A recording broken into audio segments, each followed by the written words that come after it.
Yeah. So menopause is basically when your periods are slowly vanishing or vanished, like you are no more having periods for the last 2 years. We call that lady has got menopause. So what happens in the menopause? Basically, the problem is, when we are young, as I told you, there are two hormones in the body which are coming from the ovary.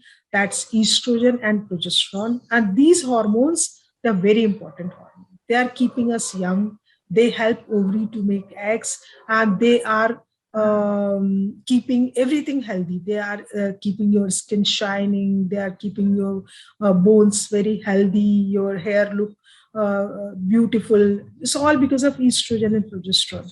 So as you are approaching toward menopause, these hormones are slowly dropping down in your body, and this is the reason uh, everything everything is on the little higher risk of like bones are getting brittle, your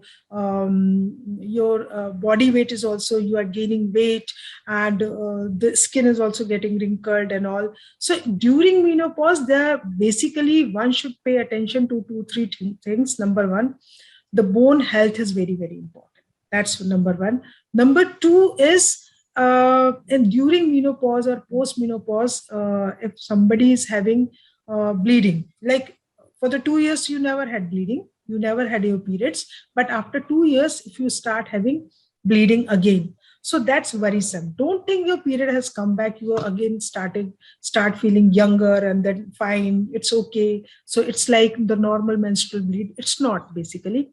So the best idea is to check with your gynecologist, and she will advise you to go for ultrasound. Why ultrasound? We have to check the inner lining of the uterus, because usually once the menopause happens, the inner lining of the uterus becomes very thin, 4 to 5 millimeter or up to 8 millimeter. That's normal.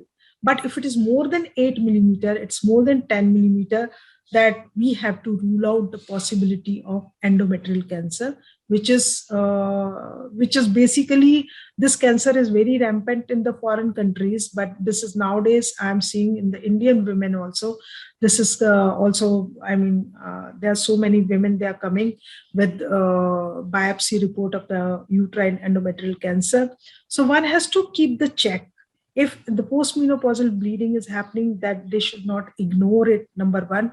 Number two, there is one simple test. We call it Pap Smear. I think most of the women, they are listening to this talk, they have heard about it.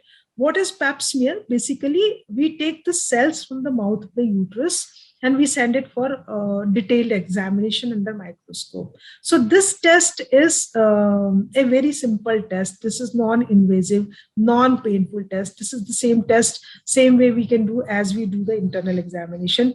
And trust me, there is no pain. So we can take, and this test is mandatory for all women, whoever is sexually active, even after the age of 20, 25, till the age of 60, one should be doing it regularly, every 3 yearly, 2 yearly, to check whether the cells on the mouth of the uterus is normal or not. As I told you, postmenopausal bleeding could be because of endometrial cancer.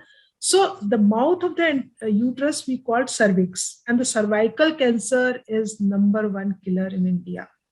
How we can detect cervical cancer? Cervical cancer, brittle, bones become weak, and if you are not in habit of taking dairy product, or there is a possibility that the bones really becomes weak.